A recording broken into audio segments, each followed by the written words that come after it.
Hello everyone! Today's video is about a game called Dragon Age: The Veilguard. This game was made for a new generation, not for long-time Dragon Age fans. This review focuses on DA Veilguard from the perspective of fans who are coming to it with expectations from previous Dragon Age title.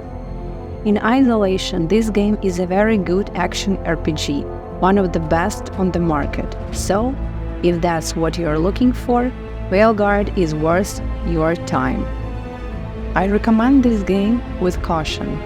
I will preface by saying that Dragon Age Origins is likely my favorite game of all time with few contenders.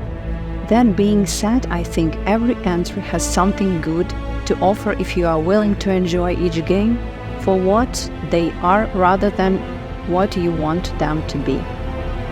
If I had to say where Veilguard ranks among the 4 games with DA, Origin being the top in the amazing with flaws category, it would be right under Inquisition in the decent and fun with big issues category and above decent but I hate it category that Dragon Age 2 sits in. Dragon Age: The Veilguard continues the series' tradition following the first game, of ambitiously doing its own thing and failing to live up to its potential.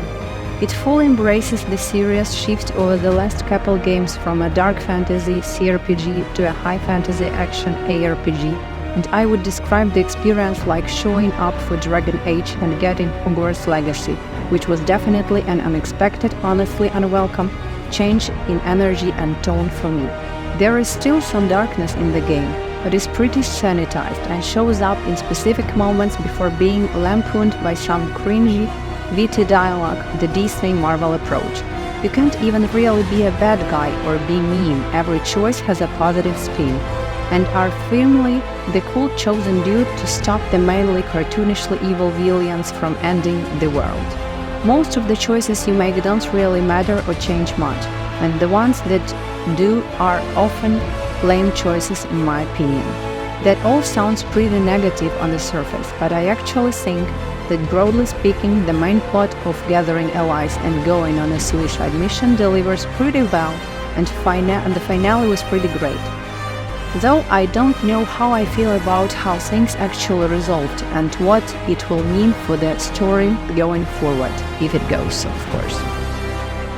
There is a lot of solid stuff here, beautiful environments, interesting lore revelations, some good character moments, pretty fun combat and some cool cinematic moments, accompanied by great music, which all do the heavy lifting to make this a mediocre, enjoyable experience because there is so much that is not solid. The first 5-6 hours of the game is tough to get through and really shows off the worst of the game, namely bad line delivery of weird, modernized, often in unnatural dialogue, a bunch of repetition and rehashing plot points over and over, pointless choices that don't really change anything, weird characterization and development for existing franchise characters, and probably more. Quite frankly, a lot of this feels like it was written for a juvenile audience with very little attention span for plot, which is quite irritating given the last few games. This shows up even in how choices are presented to you, which is really just here is a sum of this side and that side, do what you want, we don't care, so nothing feels like it has a real weight. Of course, there is good dialogue and good voice performances as well, but that is the minority as most just does the job. Companions are very hit or miss and really wasn't impressed by any of them on the storylines, but I do appreciate that side quests were tied into the main plot and they do have some influence on events. Whether your choice to do all of the companion missions and straighten your allies or not influences survival rates in the last missions of the game, much like Mass Effect 2, which is about the only thing you can influence in this game.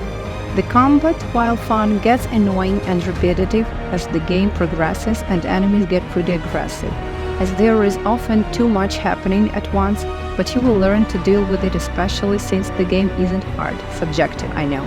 The fact that pretty much every approach in this game is to fight also makes the 50 or so hours of fighting you have to get stale. I can think of only one time where I could resolve a situation with talking instead of fighting. Overall, I had fun with this game, even with all the bad in it.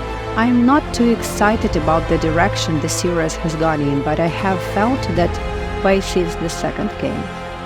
If you are looking for a game more like DA Origins, then we have Baldur's Gate 3, which is more that style, or just play DA Origins again. Thank you guys for being with me, so leave your comments what do you think about this game. Let's discuss, and I'll see you next video. Bye!